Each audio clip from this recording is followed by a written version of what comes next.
It is always desirable to be wise. It is good to be wise and to be with the wise. Napakalaking bagay na tayo po'y nakakapag-imbak, nakakaipon ng karunungan at kung paano natin ito gagamitin sa buhay. At mahalaga rin na tayo'y naliligid at may nakakasama tayong mga marurunong. How does the Bible describe a wise person? It's important to know yourself and others by the standards of the Bible. Ang ating pong pag-aaral ngayon, pinamagatan nating 10 marks of a wise person. 10 pagkakakilanlan sa isang taong maalam, marunong, at marunong gumamit ng alam sa ikatutuwid ng buhay. Our God, we thank you for this beautiful day. We thank you, Lord, that you are our God, our Savior, our Sustainer. We thank you that you give us our needs. Salamat, Panginoon, sa pahiram mong buhay pa. At salamat po sa karunungang patuloy mo idinadagdag sa amin. Linisin niyo po kami, Panginoon. Patawarin kami sa aming mga pagkakasala. Punuan niyo nawa ang aming mga kakulangan. At ngayon ay bigyan niyo po kami ng karagdagang karunungan. Buksan niyo po ang aming isip, ang aming tainga, ang aming mga mata, at nang matanggap namin ang mga dapat tanggapin. Give us discernment, Father, so that we may be able to know your truth and that we may reject that which doesn't come from you. Teach us, lead us, be the speaker, O God. We ask you to bless your people, to walk in our midst, to sit on your throne of power, and dispense wisdom and blessing to us. In the name of Jesus our Lord, our teacher, we pray. Amen. 10 marks of a wise person.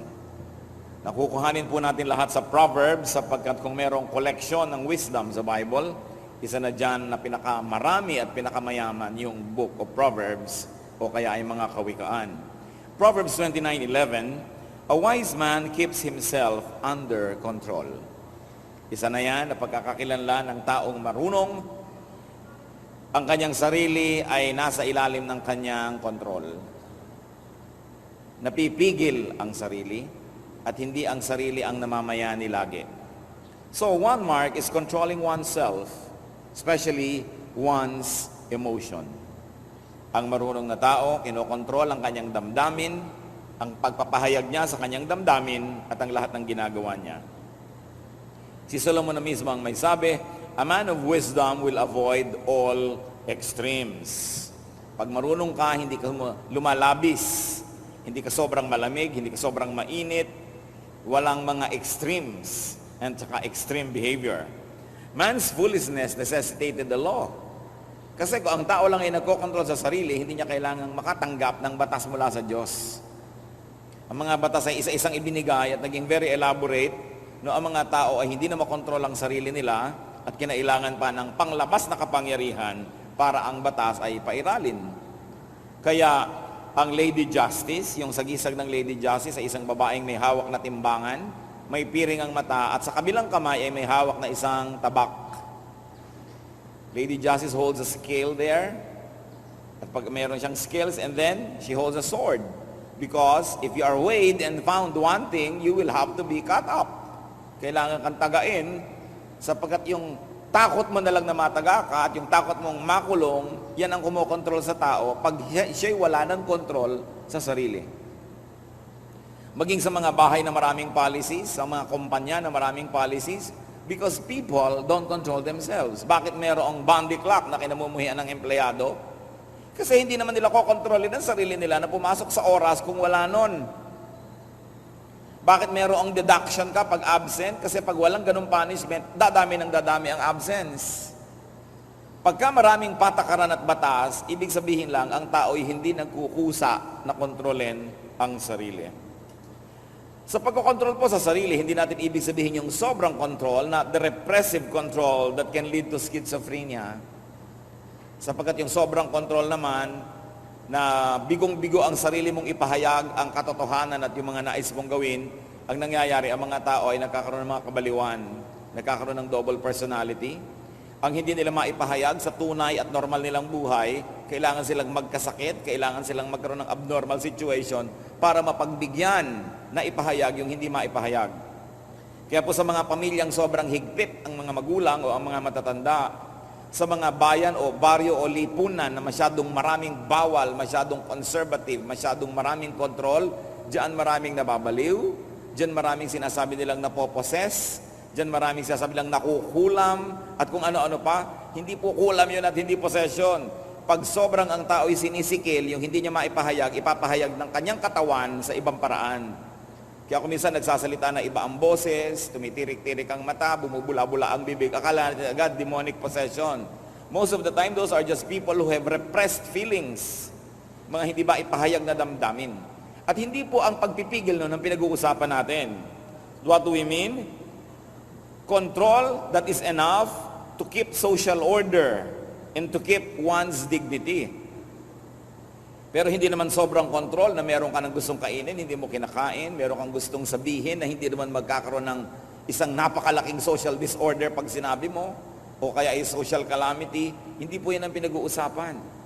Pero yung hindi ka na nakakakibo, hindi ka nakakapagbigay ng opinyon, hindi ka na natatanong kahit kailan, sunod ka na lang ng sunod, yan po yung mga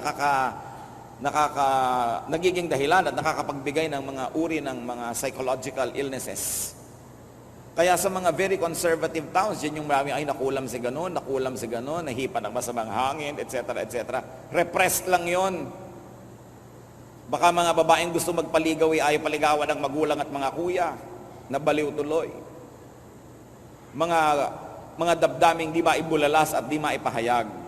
Isa po sa magaganda nating gift sa ating kapwa ay hayaan sila mag-express. Sapagkat naiipon yan sa loob, yung pressure cooker man kailangang sumingaw. Sapagkat pag hindi nakakasingaw ay sasabog. Akala ng mga sobrang disiplinaryan, merong social order at may orderliness sa kanilang tahanan, sa kanilang organisasyon ko ang lahat ay hindi na kumikibo. Pero may panahon din na sasabog yon. So, well-timed expression is good, but a man of wisdom will control himself and his emotion so that he doesn't go to the extreme. Isa po yan na pagkakakilanlan ng taong marunong may control sa sarili. Proverbs 12:16, a prudent man overlooks an insult. Another standard by which wisdom might be gauged. Ang tao daw pong mahusay, marunong, mapag-isip, ay maraming pinapalampas, maging mga ituturing na pag-insulto o paglapastangan sa kanya. So, another mark of wisdom is staying calm when offended. Pagka po tayo ay na-offend, kung minsan ang feeling natin tayo nabastos, nalapastangan, paano tayo sumasagot? How do we react? What are the usual foolish reactions? One is to prove who you are. Kung na-insulto ka, na-offend ka, kaya mo yung tao ng insulto sa iyo, ilalabas mo lahat ang iyong armas at wawasakin mo siya. Lalo't kung mas mataas ang iyong posisyon sa lipunan o kaya sa kayamanan o sa kapangyarihan. That's a foolish reaction. Another is to pick a fight. Na-insulto ng konti, mga hamon na ng babag, saksakan, patayan, barilan, ubusan ng lahi. A foolish reaction is to take a bloody and a messy revenge. Remember though that staying calm doesn't mean not correcting the wrong. It doesn't mean allowing yourself to be the offender's punching bag. Yun pong pagiging mahinahon ay hindi ibig sabihin tatanggapin nyo ang lahat ng ibinabato sa inyo nang wala man lang kayong katutul-tutul, at hindi ibig sabihin na tatanggapin nyo lahat ang mga panglalapastangan. Subalit kung itutuwid nyo man yun at gagawa man kayo ng paraan na iyan na itama, ay ginagawa sa isang mahinahon na paraan. Because wise people stay calm, they keep calm, and especially they keep themselves under control while addressing an offense. Hindi ibig sabihin na godly ka, tinanggap mo na rin, di ka na rin kumibo. Kasi dapat ang liko ay tinutuwid, ang madilim nililiwanagan, ang marumi nililinis. And one approach of wise people to offense is they say, it's not really me who's the problem, but you. Halimbawa, nabastos ka, alam mo naman wala kang ginawang mali, pwede mong sabihin, hindi naman ako bastusin, talagang bastos lang siya. So siya ang may problema at hindi ko siya papatulan. Ang isa pong sukatan ng kadakilaan ng pagkatao ay yung pagpili ng pinapatulan. Kung lahat ay pinapatulan natin, ibig sabihin ay kasimbaba din tayo nung nais nating patulan. At ang problema sa nakikitabla, if you want to get even, is you have to go down to the level of your opponent. So even transcontinental trains don't stop at every station. Even major airplanes don't land in every airport. So kung tayo po ay may nararating na taas at antas ng karunungan, namimili na tayo ng pinapatulan at dapat pakonti ng pakonti iyon. Proverbs 10:19, he who holds his tongue is wise. Yung marunong magtimpi ng pagsasalita, at sabi ng iba, yung kinakagat ang dila para huwag na lang magsalita pa ito, ay isang uri ng karunungan. So restraining one's lips is a measure and a sign of wisdom. Still, this is under the self-control department, you will notice. Speaking too soon, saying too much can tie you down.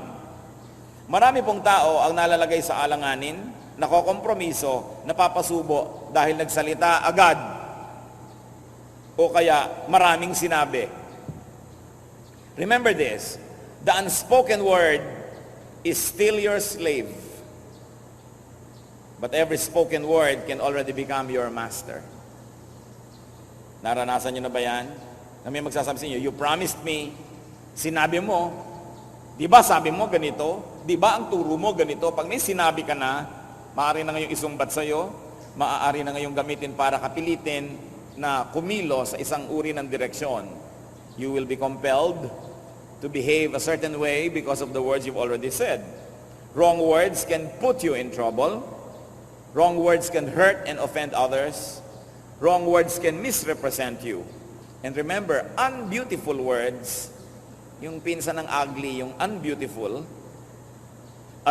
words can trivialize and debase you. Kung minsan may kaganda-gandang babae, talaga namang napakaganda, pwede mo ilagay sa eskaparate o sa dambana. Naku, nung nagsalita na, 5 words pa lang gumuhuna ang lahat-lahat ng kanyang bantayog. Ganon din naman kung minsan yung lalaki may mga itsura. Kaya mahalaga pa, huwag lagi nagsasalita. Yung mga nananahimik, kung minsan napagkakamalang marunong, kaysa lagi kang salita na inisiwalat mo na pala ang kasalatan ng iyong isip. Speech can give away your emotion, your sentiment, and even your IQ level. So it is better not to always be speaking. Because even a fool is thought to be wise if he employs well-timed silence.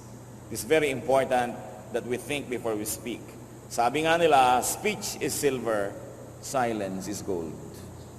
If you have no golden nuggets to say anyway. Ang pagpipigil ng bibig ay isang senyales na ang tao ay marunong. Ang mga mangmang, napakabilis magbuka ng bibig. Hindi mo pa tinatanong, sumasagot na. Pinipigil mo na, ayaw pang tumigil magsalita. Laging isinisiwalat at ibinibilad ang laman ng kanilang isip na karamihay wala namang kwenta. Kaya mahalaga po, nag-iisip talaga. Maging sa mga mag-asawa lalo na, yung mga binibitawang mga salitang masasakit, mga sumbatan, matagal na lumipas ang panahon, hindi pa yan nalilimot ng marami. At sabi nga, kung tayo po ay mag-aaral at babalikan natin yung ating kahapon, karamihan ng mga sugat na malalalim at hanggang ngayon meron pang kirot, mga sugat na hiniwa ng matatalim na dila. Most of the heartaches that we carry all our lives were caused by unkind speech. So let us not cause that kind of wounds in other people's hearts. Proverbs 12:18, the tongue of the wise brings healing. Another measure, wisdom is known by promoting goodwill through speech. Ang salita po napaka makapangyarihan. Kahanga-hanga, kamangha-mangha. Kung meron po kayo isang nakikitang tao na kasimangot at malayo, hindi nyo kayang makarinig ng tunog ng sasabihin ng kanyang bibig o ng kanyang kausap, na nakasimangot siya at biglang napangiti, may kausap, hindi nyo alam kung anong sinabi, but you know the magic and the power of the words spoken by the other person. Meron naman taong nakangiti, tinitingnan nyo yung muka. Halimbawa, tinitingnan nyo sa binoculars. Tapos biglang nanimangot at nawala sa mood. Alam nyo, may sinabi yung kausap niya na biglang nagpalit ng kanyang buong espiritu. The power of the spoken word. Words can make or break. Words can make you happy or sad. Words can uplift or downgrade people. Words can actually promote peace or prolong and actually escalate a war. So mahalaga yan na tayo po ay good custodians of the gift of speech. And whenever there's a wounded person, make sure that when you speak, your words become balm. They become like honey. They become like herbs, medicine that soothe the wound. Hindi yung may sugat na ang tao pag nagsalita pa tayo para ng asin na ikinaskas natin sa kanyang sugat ang ating salita na dinagdagan pa ng sili at mga durug-durug na blade. And that can happen when people talk. Masama na nga ang loob ng isa nung kinausap ko talagang nagpakamatay na. Nagkakagalit na nga yung dalawang tao nung nakialam ka't sumali, nagbarila na talaga sila. Hindi ito ang tamang paggamit ng pananalita. Words can hurt or soothe, can comfort or disturb, can damage or heal. And wise people employ words to heal persons, to heal relationships, to heal situations. Napakasamang sumpa ang isang taong matabil na walang nagiging bunga ang katabilan kundi mag-away-away ang mga nasa paligid niya. Isang napakalaking sumpa ang isang tao na pag sumali sa inyong buhay, napapagulo ang buhay nyo, napapaaway kayo, lumalala ang mga hidwaan dahil siya'y mapanggulo. So titiyakin po natin, una, hindi tayo yon, at pangalawa, iniiwasan natin ang ganong mga tao. Pansinin ninyo mga kapatid, may mga tao na pagka dumating sa inyong mundo, kumbagay kayo parang isang tahimik, no? Na tubig, ay pagka siya ay sumali, para kayong kinaukaw, at nahalukay na ang lahat ng putik sa ilalim at gumulo at naging burak ang inyong magandang pond. Sometimes you seem like a pond without blemish on its face. And then a troublesome person and a troublemaker suddenly throws a stone into the middle of your pond which sends concentric circles to your farthest shores. And sometimes it's not even those concentric circles, kundi nagkagulo-gulo ang buhay nyo. Iwasan nyo ang ganong mga tao. Yung tao na pagka kinausap kayo, mamaya pag alis niya, galit na kayo sa kagalit niya. Inis na kayo sa taong, hindi naman kayo kanina inis. Dapat naisip yung, teka, nai-influensya niya ako. So we should promote goodwill through speech. Gawin po natin yung misyon. Araw-araw sasabihin natin, Lord, binigyan niyo po ako ng dila, binigyan niyo ako ng speaking mechanism, lahat ng mga alam ko at hindi alam tungkol sa aking pagsasalita, pati yung lungs, pati yung hangin, kasali dyan, sa paggawa ng mga salita. Isinusuko ko po ang aking bibig at ang buong capacity to speak before your holy presence. Use it as an instrument of peace and not of war. Use it to heal people. Ito po ay isa sa mga pinakamakapangyarihan na sandata na hawak ng tao, ang kanyang dila. At mahalaga araw-araw isinusuko natin sa Diyos at yung kalooban niya ang nasusunod. Sino po ba ang makapangyarihang tao?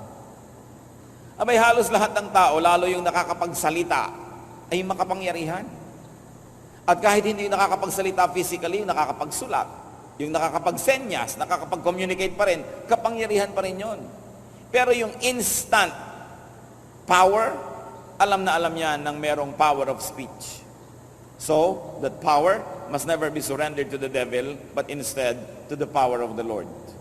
Let's review our speech, the way we talk, and the causes and the roots, the results of our speaking. Proverbs 14, verse 16. A wise man fears the Lord and shuns evil. So another mark of wisdom is fearing God and therefore avoiding evil. Dinagdag ko lang yung therefore. Fearing God and avoiding evil. Meaning, fearing God, therefore, you fear God pala, then you must avoid evil. So fear the Lord, and therefore, you don't have to fear Satan. Because if God is with us, who can be against us? Ang atin pong karunungan ay maaaring sukatin, tingnan lang kung ano ang ating kinatatakutan o kung sino. So when we fear God, and we fear God enough, that means we uproot evil in our lives, then we don't have to fear Satan at all. So fear God to the point of uprooting and avoiding evil.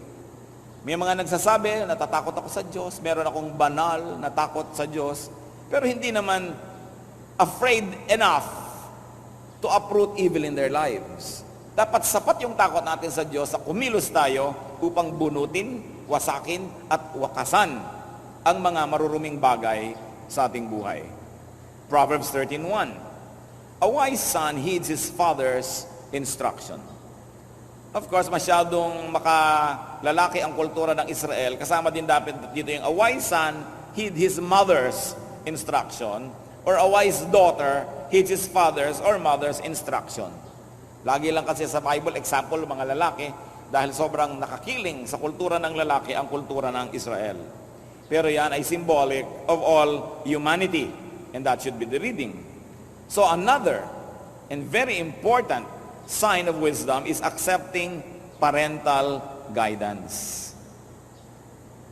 Knowing that your parents, very generally speaking, are good to you. That parents are more experienced and well-intentioned. So parents man o superior man or senior, dapat tayong nakikinig. Pag tayo po'y sumusunod sa nakakataas sa atin at mali pala ang nangyari, hindi tayo masisisi dahil sumunod naman tayo. Liban na lang kung life and death yung kamalian na wala na magkakasisihan dahil namatay na kayo sa kamalian na yon. So hindi na pinag-uusapan. Yung mga kamalian lang tulad ng ikaw ay amo, may driver ka. Sinabi mo kay driver, pupunta tayo sa ganon, at bigla mong nasabing, o lumiko ka dyan, kumanan, at hindi iniliko ni driver. Ba't ka mo hindi iniliko? Kasi po may ibang mas maganda kung alam na daan. Pag nagkamali ka ngayon, ang mapupuntahan mo at isang pagkakamali, lagot ka. Kasi hindi mo siya sinunod. Pero kung sinabi niyang lumiko ka dyan, at lumiko ka nga, at mali pala, sasabihin lang niya, ay mali pala, o balik, hindi ka mapapagalitan. Sinasabi ko, liban na lang sa mga life and death situation, na bangin pala yung pinapapuntahan sa'yo, siyempre hindi ka dapat sumunod. Pero yung sa maraming mga bagay na hindi naman napapanganib ang iyong kaligtasan o buhay, obey your superior. Because if your superior is wrong, he will not use his power against you. But if you are wrong and you disobey, you can expect the powers of heaven coming crashing down upon you. So dapat kahit mas marunong ka sa tingin mo doon sa nakakataas sa'yo, marunong kang sumunod. Dahil siya ang may kapangyarihan over you. And very especially children, parents, maliban na lang that they are abnormal, at siguro 0.001% lang yon, parents love you. Parents are only after your welfare. So whether you understand them or not, obey. Unless it is obvious that your obedience will lead to your personal disaster and that there's no doubt that it would lead to that, then you may not. Because then you will submit yourself to higher authority who is God. Meron pong laging nagsasabi, di ba dapat tayo sumusunod sa authority? Di ba we are to obey authority, sabi ng Bible? Ang tanong ko, kung ang inyong head of state ay si Hitler, will you obey?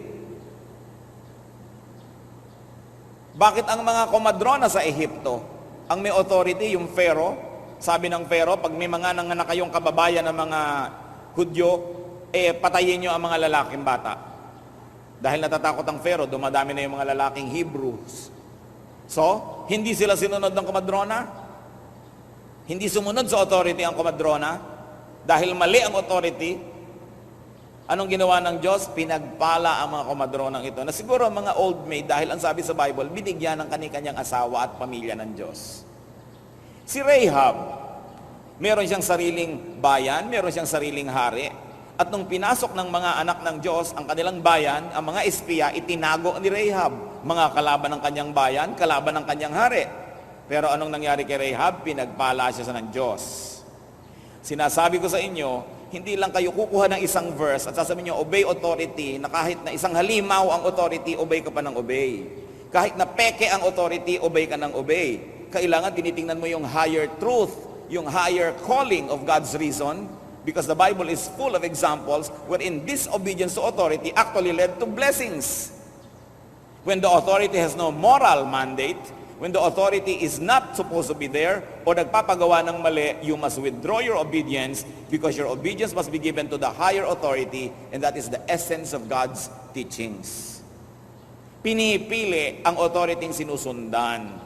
Huwag nating baluktutin at maliin ang scripture at huwag nating pilipitin ang application para lang sa mga personal na interes ng mga makapangyarihan. Siyempre, ang mga makapangyarihan, laging sinasabi, obey authority, kasi pang blackmail nila yan sa mga taong naniniwala sa Biblia. But don't get only one verse, read the whole Bible. And you will find that true authority comes from God, that true authority is truthful, that true authority is legitimate. Because if those standards are not met, then authority is not genuine and you may not obey.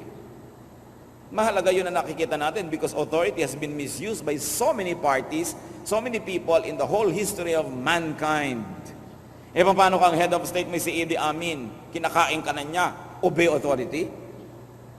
Pinipili yan. Tinitingnan mo kung merong moral compass at kung merong moral foundation ng authority. Because if it is immoral, you should not in fact obey.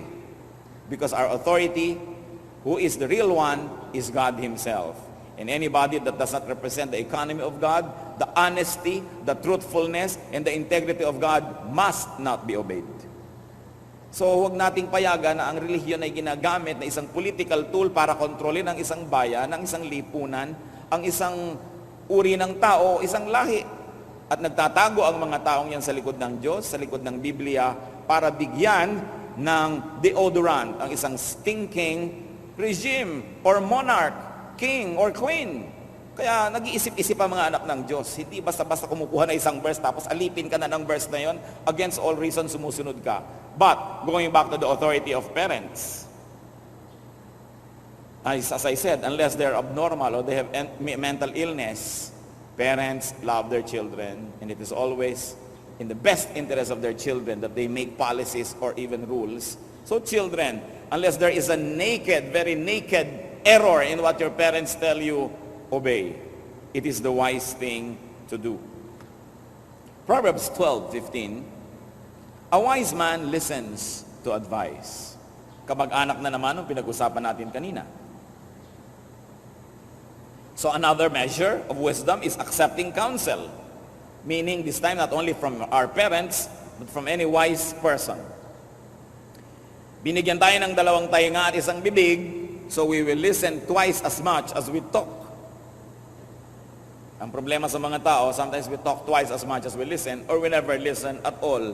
Nakakita na ba kayo ng nag-aaway na tao, lalo yung mag-asawang nag-aaway, na parehong nagsisigaw, parehong nagsasalita, walang nakikinig?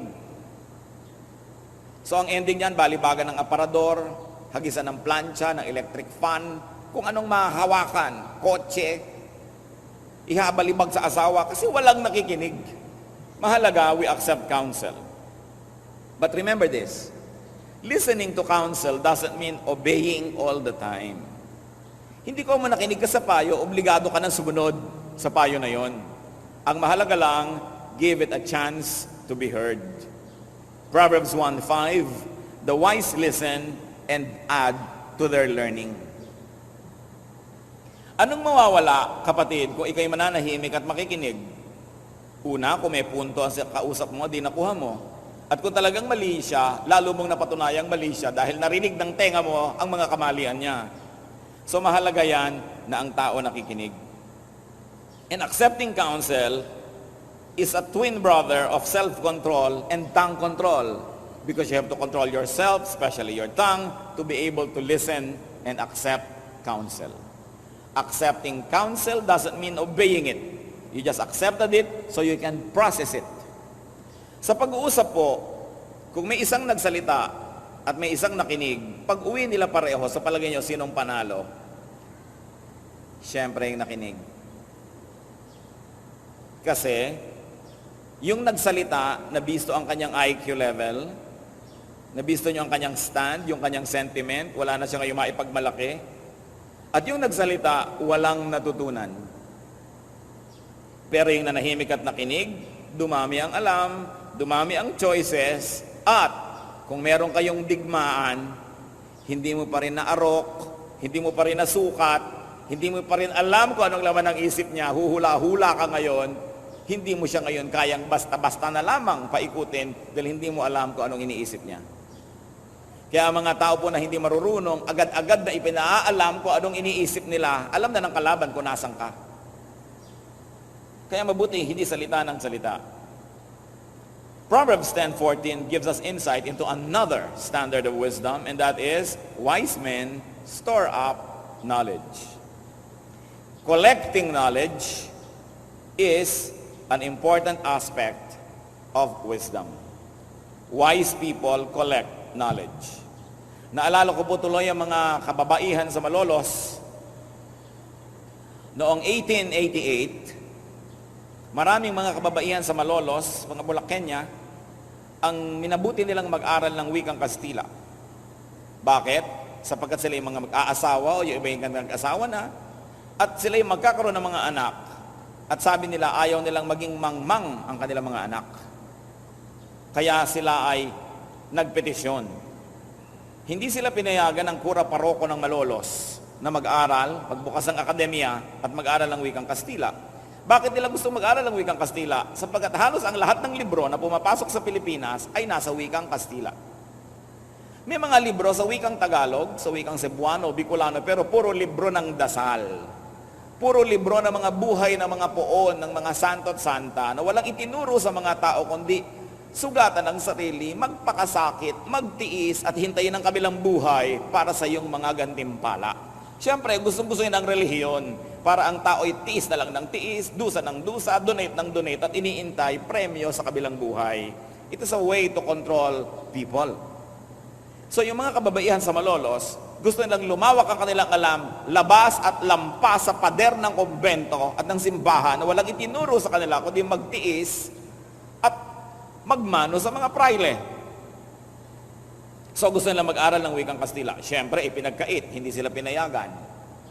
Ang Gobernador General, si Valeriano Weyler, ay dumalaw sa Malolos. Sinamantala ito ng mga kababaihan, sumulat sila sa Gobernador General, at sila ay nagkaroon ng audience with him, at sila po'y pinayagan. Nagbukas ang eskwelahan noong February 20, 1889. At itong school na ito ay naging simbolo ng pagkauhaw ng mga Pilipina sa karunungan. Nabalitaan ito ni Jose Rizal na noong panahon na yon ay nasa Europa. At sumulat siya sa mga kababaihan na ito. Sabi niya, ang kamangmangay kaalipinan, sapagkat kung ano ang isip ay gayon din ang tao. Ang taong walang sariling isip ay taong walang pagkatao. Ang bulag na tagasunod sa isip ng iba ay parang hayop na susunod-sunod sa tali. Kaya sabi niya, kinikilala ko kayo at pinagpupugayan ko ang inyong pagkauhaw sa karunungan. Sabi niya, marapat lang na ang kababaihan ng ating bansa ay maging marurunong, sapagkat ang ating susunod na saling lahi ay lumalaki sa kandungan ng mga ina. At ang mga inang mangmang ay walang palalakihin, kundi mga alipin lamang. Ang mga mangmang na mga magulang, walang ituturo kundi kamangmangan din. Sabi, wala kayong gagawin kundi ang next generation, magiging mga alipin lamang. Kaya mabuti ang naghahangad ng karunungan. And nobody is too old to learn new things. Akala natin, pagka nag-drop out ka na sa school, pwede ka nang huwag mag-aral. O kaya pag nag-graduate ka na ng bachelor's degree, pwede ka na hindi pa mag-aral at tapos ka na. No, we keep learning. Lalo ngayon, palit ng palit ang technology, mapag-iiwanan ka sobra ng panahon pagka hindi ka marunong. Kaya kailangan, kung ayaw mong maging alipin, maging marunong ka. At mga magulang, turuan nyo ang mga anak na pahalagahan ng karunungan. Turuan silang mga tuwiran, kahit sa inyo sila nangangatwiran, basta magalang ang pangangatwiran. Kesa huwag kang sasagot, tapos tungtwa ka, ang anak ko hindi sumasagot. Tapos namatay ka na, ano yung anak mo ngayon, kahit na lang rapist, re-rape na siya, opo pa rin. O kaya parang awa nyo na po. Polite pa rin sa rapist. Dahil hindi mo malang tinuro ang tumutol. Yan ang kulang na kulang sa ating maraming kababayan. Sobra tayong sinanay ng relihiyon at ng mga matatanda na maging sunod-sunuran lamang para tayo mga hayop na hinihila lang sa tali at sumusunod naman. Kaya ang tunay na kalayaan ng Espiritu ay kalayaan ding magpahayag sa sarili. Subalit anong mga kasangkapan para ipahayag yan? Karunungan. We must value knowledge. Kaya lang, katulad ng pagbabasa. Biruin nyo, magbabasa kayo ng isang libro. Halimbawa, binasa nyo ng ilang oras o ilang araw. Ilang buwan o ilang taon na ginawa yun ng author na sobrang pinaghirapan, sinaliksik, inayos. Makikinabang kayo na i-istro ninyo ang utak ng mga marurunong. Napapakinabangan natin ng napakaraming pagpupuyat at pagpapagal ng mga nananaliksik sa konting pagbabasa. And this is what we have to develop as a society, as a nation, the habit of reading. Kaya pag nakakita ka ng mga tao na nasa eroplano o nasa barko o magkakatabi kahit saan, pag nakita mong nahiling magbasa, usually hindi Pilipino yon. Dahil mga Pilipino, daldalan, kwentuhan ng kwentuhan. Ano yung Q-text mo? Anong brand yan? Mamaya, 3 oras na pinag-uusapan yung Q-text ng katabi. Ang Q-text nga ng kumari ko, ganito ganyan. Hanggang umuwi na lang sila, wala namang nadagdag sa kaalaman nila. Hindi naman masama magkwentuhan, mabuti yan. It's a very nice social activity. Pero lagyan nyo naman ng hangganan. Hindi walang katapusang kwentuhan, wala namang narating ang utak. Parang sumakay sa Ferris wheel, kahit 100 ikot, pagbaba mo, nandun ka pa rin, hilo ka pa. At marami po mga tao ganon, kahit makipag-usap kayo sa kanila ng 10 araw, pag uwi nyo, wala pa rin kayo napala. Sayang ang oras. Ugaliing magbasa. Makinig ng mga bagay na pakipakinabang at manood ng mga makabuluhang mga bagay. Dapat pinipili ang mga pinapanood sa TV. Siguro 85% ng mapapanood nyo sa Philippine television, nakaka-brain damage lang kayo, mabuti pag huwag na manood. Pero may mga matitino naman, piliin lamang. Pero yung mga pa-contest na A, pula, B, blue, ano ang A? Ang sasagot pa ba? Blue. Meron pang green. Tapos pagtatawanan ngayon, tuwang-tuwa ang mga tao sa kanilang mga kamangmangan at mga kahibangan. Mga contest na walang kakwenta-kwenta, mga ililipat mo yung bola sa kabilang balde, takbo ka ng takbo, bola dito, bola doon, bola dito. Trabaho yun ng mga koneho. Mga lobong pinapaputok, mga tubig na pinapasabog, hindi yan para sa mga taong nag-iisip. Kaya napakalaki ng pananagutan ng multimedia sa kamangmangan ng bayan na ito. Dahil ating kinukonsinti ang kahibangan ng mga taong hindi marunong mag-isip. Sa halip na akayin ng marurunong ang mga mangmang, kinukonsinti at pinagsasamantalahan ng marurunong ang kamangmangan ng mga tao sapagkat yun ang napagkakaperahan nila. At siyempre ang relihiyon, tuwang-tuwa rin ang mga tao yung mangmang sapagkat sa kamangmangan nila nagiging mahusay at mga importante ang mga theologians. Ang mga theologians lamang at ang mga mangangaralang nakakabatid ng mga kaalaman tungkol sa Diyos. Kaya gustong-gusto ng mga yan, mangmang ang mga tao. At mas mahirap sila, mas mabuti. Dahil pag mahirap ang mga tao, mas mangmang at mas madaling akaying parang mga hayop na may tali. Kaya ayaw na ayaw ng relihiyon, ng population control, ng mga pag-aaral tungkol sa mga bagay na magpapayaman sa tao at magpapaunlad ng buhay, sapagkat ang isang bayang nakalugmok sa kamangmangan ay madaling alipinin. That's why we must also look at the oppressive works of religion even in our country.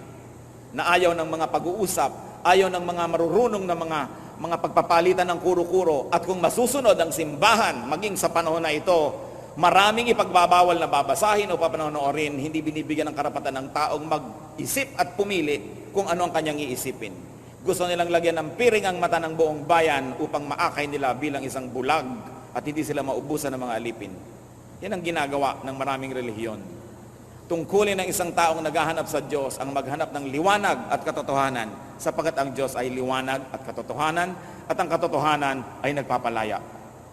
It is our highest objective that people are set free to become the fullest persons that God meant them to be and not just to lead them on like blind people or like animals.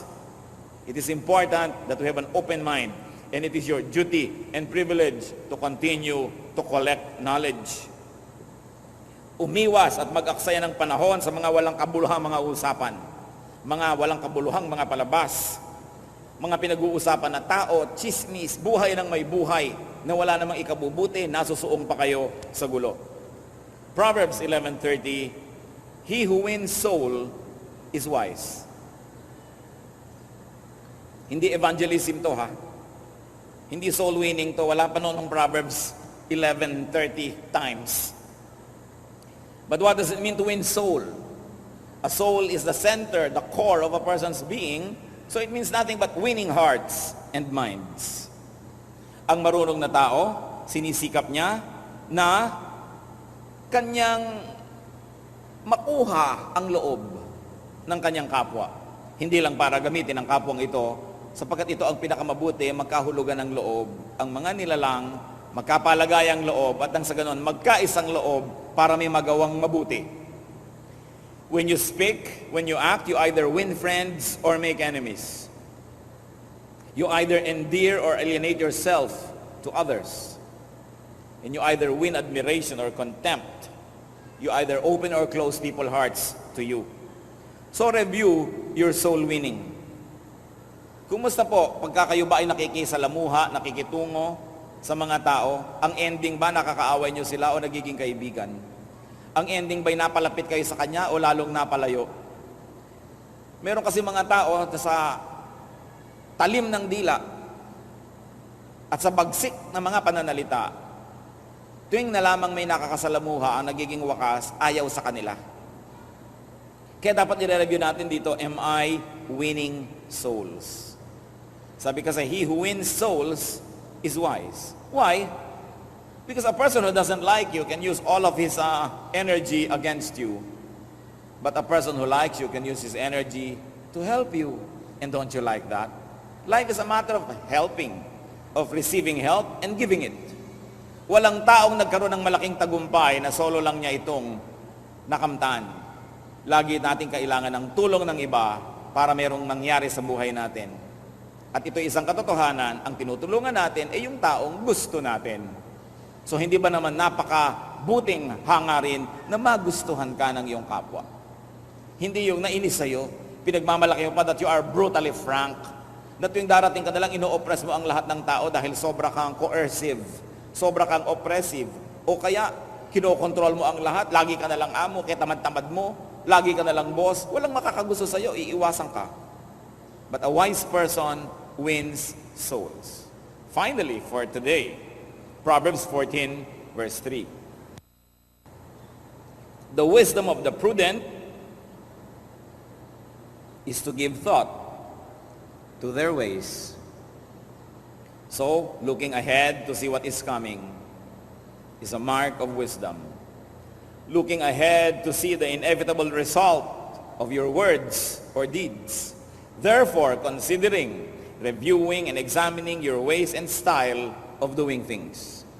Ang taong marunong, tumitigil, binibitawan ang ginagawa, nagmumuni-muni at nag-iisip-isip kung ang paraan ng kanyang pamumuhay ay mabisa, mabuti at mabunga.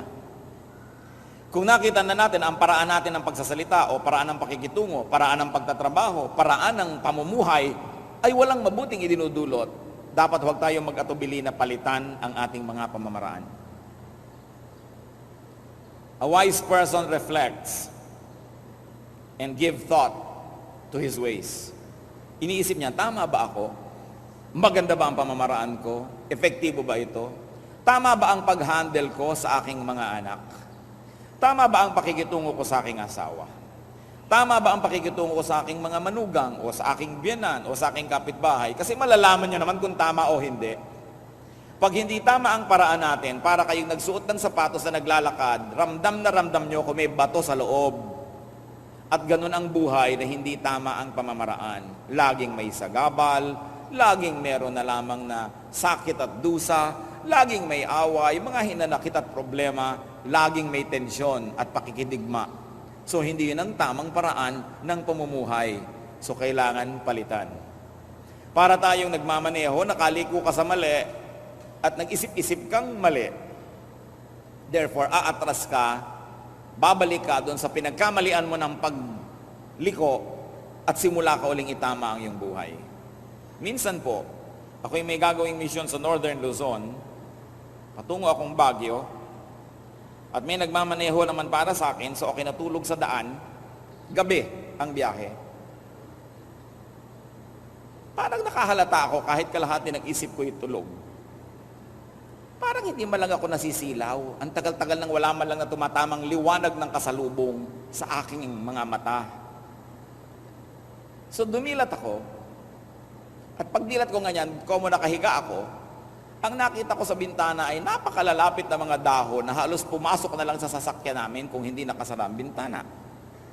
Pagkakipot-kipot na daan at walang kasalubong. At si Mr. Driver, drive ng drive patungong Baguio. Sabi ko, teka, nasa na tayo? Bakit tayo nandito? Patungo tayong Baguio. Wala man lang tayo nakakasalubong, patungo tayong Baguio. Ang kipot-kipot ng daan na ito, patungo na tayo sa tubuhan. Hindi man lang nakakahalata si driver na wala na siya kasalubong, walang nag-overtake, wala na mga tao, pakipot ang daan, patungo pa rin siya sa Baguio.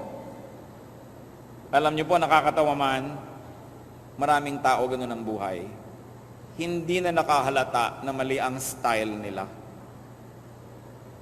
Hindi na nakahalata na wala na silang kaibigang nagtagal. Hindi na nakahalata na wala nang natuwa sa kanila. Na wala na silang trabahong pinagtagalan.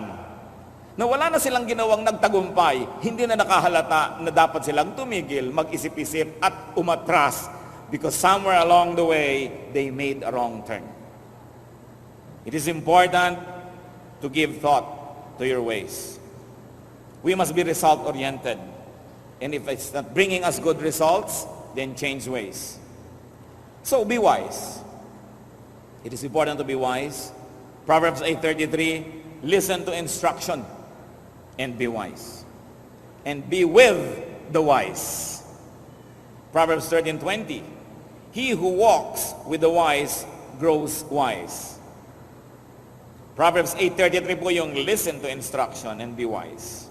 So dapat tayo nakikinig at makibarkada tayo sa marurunong. Kung papatulan naman nila tayong kabarkadahin, dapat naman kasi meron din tayong iniaalok na karunungan sa kanila para tayo patulan. And bless the wise. Pag nakakita kayo ng wise person, i-bless nyo.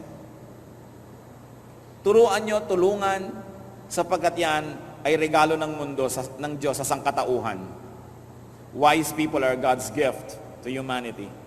Proverbs 8:34-35, ang nagsasalita ay wisdom. Blessed is the man who listens to me, watching daily at my doors, waiting at my doorway. For whoever finds me finds life and receives favor from the Lord. Salamat, Ama, sapagkat maaari kaming tumanggap ng pabor mula sa inyo. Pabor ng karunungan. Nawa, Panginoon, ay nakinig kami sa inyo at kinausap niyo naman kami. Ipakita niyo nga kung marunong nga po kami o hindi. At sa mga marurunong na, salamat. Salamat po. Nawa, matuto pa kaming dagdagan ang aming karunungan. May we stretch our tent curtains wide. May we increase the capacity by which we can hold wisdom. Turuan mo kami, Lord, to continue to be teachable, to study our ways, and to listen to you. Nawa sa mga kapatid na may mga kamalian sa buhay na nagkakaapekto na sa kanilang buhay at sa buhay ng iba, ipakita mo ng buong linaw kung ano ang yung minamarapat na pagbabago ng aming pamamaraan. At nang sa ganun, Panginoon, ang magandang buhay na inilalaan at ninanais mo para sa amin ay aming makamtan. Magbulay-bulay tayo mga kapatid sa ilang saglit ng katahimikan at hayaan na ang Espiritu ng Diyos ang tumapos sa usapang ito. Makinig tayo sa kanyang mga payo, lalong-lalo sa mga praktikal na bagay na kailangan nating gawin sa ating buhay.